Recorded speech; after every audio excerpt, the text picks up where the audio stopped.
नमस्कार दोस्तों, मेरा नाम सतीश चौधरी है और मैं मेरे YouTube channel success point Chapda में आपका स्वागत करता हूं। दोस्तों, आज हम मध्य प्रदेश में आई वैकेंसी जेल पेरी के सिलेबस के बारे में डिस्कस करेंगे। यहाँ मैं आपको बता देता हूं, यदि आपका पेपर 200 नंबर का होता है तो आपकी एग्ज़ाम की समय अवधि 3 घंटे होगी और प्रत्येक क्वेश्चन 1 नंबर का रहेगा। और यदि आपकी एग्ज़ाम 100 नंबर की होती है तब भी आपका प्रत्येक क्वेश्चन 1 नंबर का रहेगा और समय अवधि लगभग 120 मिनट के समथिंग होगी। क्योंकि अभी इसकी रूल बुक नहीं आई है, सिर्फ इसकी एग्ज़ाम डेट ही अपलोड हुई है व्यापम की वेबसाइट पर, तो यहाँ से अभी हम कंफर्म नहीं कर सकते कि ये 200 नंबर का प्रश्न होगा या 100 नंबर का। इसमें कोई नेगेटिव मार्किंग नहीं होगी और ये एग्ज़ाम जो है बहुविकल्पी एग्ज़ाम है, अर्थात एक प्रश्न रहेगा और 4 ऑप्शन रहेंगे जिसमें आपको सही क्वेश्चन का आंसर चूज़ करना रहेगा। इस एग्ज़ाम में 10th पास कोई भी युवक युवती एग्ज़ाम के लिए अप्लाई कर सकते हैं जिनकी उम्र 18 साल या 18 साल से ऊपर हो। दोस्तों, यहाँ आपके जो जेल पेरी सिलेबस है उसे 5 भागों में बांटा गया है और यदि 200 नंबर का आपका पेपर होता है तो प्रत्येक भाग 40 नंबर का होगा और यदि 100 नंबर का पेपर होता है तो प्रत्येक भाग 20 नंबर का होगा। तो देखिए, इसमें पहला भाग आपका सामान्य ज्ञान है, दूसरा हिंदी है, तीसरा भाग आपका इंग्लिश रहेगा, चौथा गणित और पांचवा सामान्य विज्ञान। ये जो 5 भाग है या तो आपके सारे 20-20 नंबर के रहेंगे अर्थात 100 नंबर का पेपर रहेगा, या फिर 40-40 नंबर के सारे टॉपिक रहेंगे अर्थात 200 नंबर का पेपर रहेगा। ये जितने भी आपके 5 टॉपिक दोस्तों, आज हम इनके टॉपिक वाइज यहाँ जानेंगे कि किस टॉपिक से क्या क्या क्वेश्चन बनते हैं और जैसे मैथ्स में क्या क्या टॉपिक से क्वेश्चन बनकर आते हैं, सामान्य विज्ञान में किस टॉपिक से बनकर आते हैं, इंग्लिश में किस टॉपिक से बनकर आते हैं, हिंदी में किस टॉपिक से बनकर आते हैं, सामान्य विज्ञान में किस टॉपिक से बनकर आते हैं। तो ये सारे टॉपिक आज हम यहाँ डिस्कस करेंगे। दोस्तों, आपका पहला टॉपिक है सामान्य ज्ञान। जैसा कि मैंने बताया, या तो ये 40 मार्क्स का हो सकता है अर्थात 200 नंबर का पेपर होता है तो ये 40 मार्क्स का आपका जो सामान्य ज्ञान का भाग रहेगा, या फिर 20 नंबर का रहेगा यदि 100 नंबर का पेपर होता है। तो देखिए, इसमें मध्य प्रदेश से क्वेश्चन बनते हैं। मध्य प्रदेश के यहाँ टॉपिक आपको मैंने बताए हैं, इसमें मेंशन है। तो देखिए, इसमें मध्य प्रदेश के वन्यजीव अभ्यारण्य, राष्ट्रीय उद्यान, प्रमुख नदियाँ, सिंचाई योजना, प्रमुख पर्यटन, किले महल और प्राकृतिक स्थान, गुफाएं, मकबरे और मध्य प्रदेश के प्रमुख व्यक्तित्व, मतलब जो प्रमुख व्यक्ति है, चाहे वो राजनीतिक हो या खिलाड़ी हो या कलाकार हो, साहित्यकार हो, प्रशासन हो या लेखक हो, तो इनसे क्वेश्चन डायरेक्ट एग्ज़ाम में पूछे जाते हैं। दोस्तों, मैं आपको एक बात यहाँ बता देता हूँ, मध्य प्रदेश का जो जीके पूछा जाता है वो पूरा मॉडरेट जीके रहता है, अर्थात उसमें करंट भी इंक्लूड रहता है और करंट में जो चीज़ें चल रही है रनिंग में, उन्हीं से क्वेश्चन उठकर आपके इसमें जो सामान्य ज्ञान में पूछा जाता है। चलिए दोस्तों, आपका आज का दूसरा टॉपिक है जनरल हिंदी।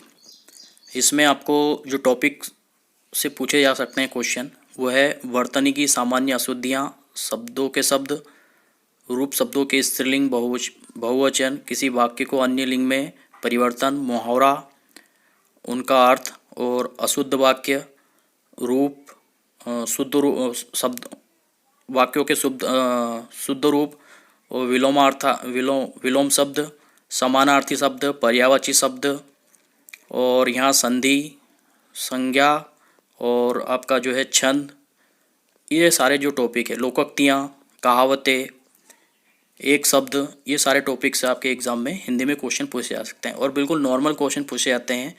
इसमें मैं आपको एक बुक सजेस्ट करूँगा, लूसेंट। यदि आप इसमें लूसेंट पढ़ लेते हैं तो आप नॉर्मली हिंदी के ये जितने भी क्वेश्चन आप आसानी से बना पाएंगे। चलिए दोस्तों, अगला टॉपिक है आपका इंग्लिश। ये सबसे बड़ा टास्क होता है जेल पेरी एग्ज़ाम को फाइट करने के लिए, क्योंकि जनरली क्या होता है, हिंदी और मैथ्स, साइंस, जीके तो बहुत इजीली बना पाते हैं बच्चे, बट इंग्लिश में सबसे ज़्यादा प्रॉब्लम आती है। तो दोस्तों, यदि आप चाहते हैं कि आपकी जेल पेरी एग्ज़ाम फाइट हो और इंग्लिश में आप परफेक्ट बने तो आप हमें कमेंट बॉक्स में कमेंट करें, हम आपको बेस्ट फैकल्टी प्रोवाइड कराएंगे। और ये जो टॉपिक बता रहे हैं जो आपके एग्ज़ाम से रिलेटेड है, इन्हीं टॉपिक के बेस पर हम आपको वीडियो प्रोवाइड कराएंगे। तो देखिए, इसमें जो आपको टॉपिक पूछे जाते हैं वो स्पॉट एरर है, फिल अप द ब्लैंक आते हैं, सिनोनियम आते हैं, एंटी सिनोनिम आते हैं, परहैप्स आते हैं, वन वर्ड आते हैं, और आपका जो एक्टिवाइज पैसिवाइज, कन्वर्सेशन इनटू डायरेक्ट और इनडायरेक्ट नरेशन, और पैसेज, और जनरली सबसे ज़्यादा जो टफ पड़ता है वो क्लोज पैसेज पड़ता है। तो ये सारे टॉपिक्स आपके एग्ज़ाम में क्वेश्चन पूछे जाते हैं। दोस्तों अगला टॉपिक आपका मैथ्स, और मैथ्स में बिल्कुल सामान्य क्वेश्चन पूछे जाते हैं और बिल्कुल सिंपल टॉपिक उठाए जाते हैं जेएलपीआरई में। ज़्यादा टफ लैंग्वेज के जो टॉपिक है आपके, जैसे जियोग्राफी हो गया और उसके बाद आपका मेंसुरेशन हो गया, ये सारे टॉपिक से जो क्वेश्चन इसमें नहीं लिए जाते हैं। जनरली बहुत सिंपल टॉपिक लिए जाते हैं, जैसे आपका हो गया सरलीकरण हो गया, औसत हो गया, प्रतिशत, समय, कार्य, लाभ हानि, सरल, साधारण ब्याज और चक्रवृद्धि ब्याज हो गया, समय और गति अर्थात समय और दूरी, एलसीएम एचसीएफ, और आपका पाई चार्ट हो गया। इससे रिलेटेड क्वेश्चन एग्जाम में पूछे जाते हैं।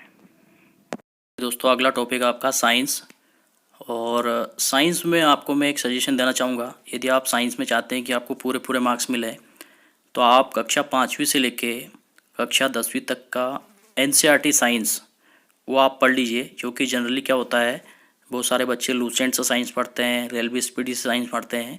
इससे जनरली आज के समय में जो एग्ज़ाम हो रही है उनमें क्वेश्चन नहीं पूछे जाते हैं। एनसीईआरटी बेस्ड क्वेश्चन पूछे जाते हैं और पूरे मॉडरेट क्वेश्चन रहते हैं।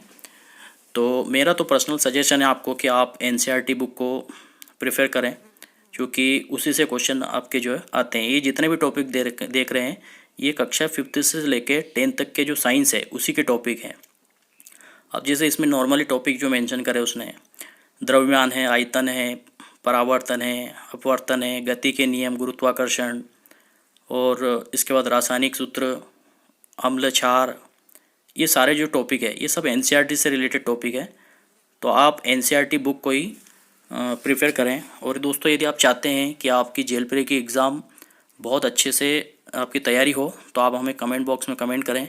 हम आपको ये 5 ही टॉपिक पर बेस्ड टीचर प्रोवाइड कराएंगे, ताकि आप आपकी जेएलपीआरई की एग्ज़ाम या कोई सी भी एग्ज़ाम जो इससे रिलेटेड टॉपिक वाली एग्ज़ाम हो, उसकी तैयारी आप अच्छे से कर पाएँ।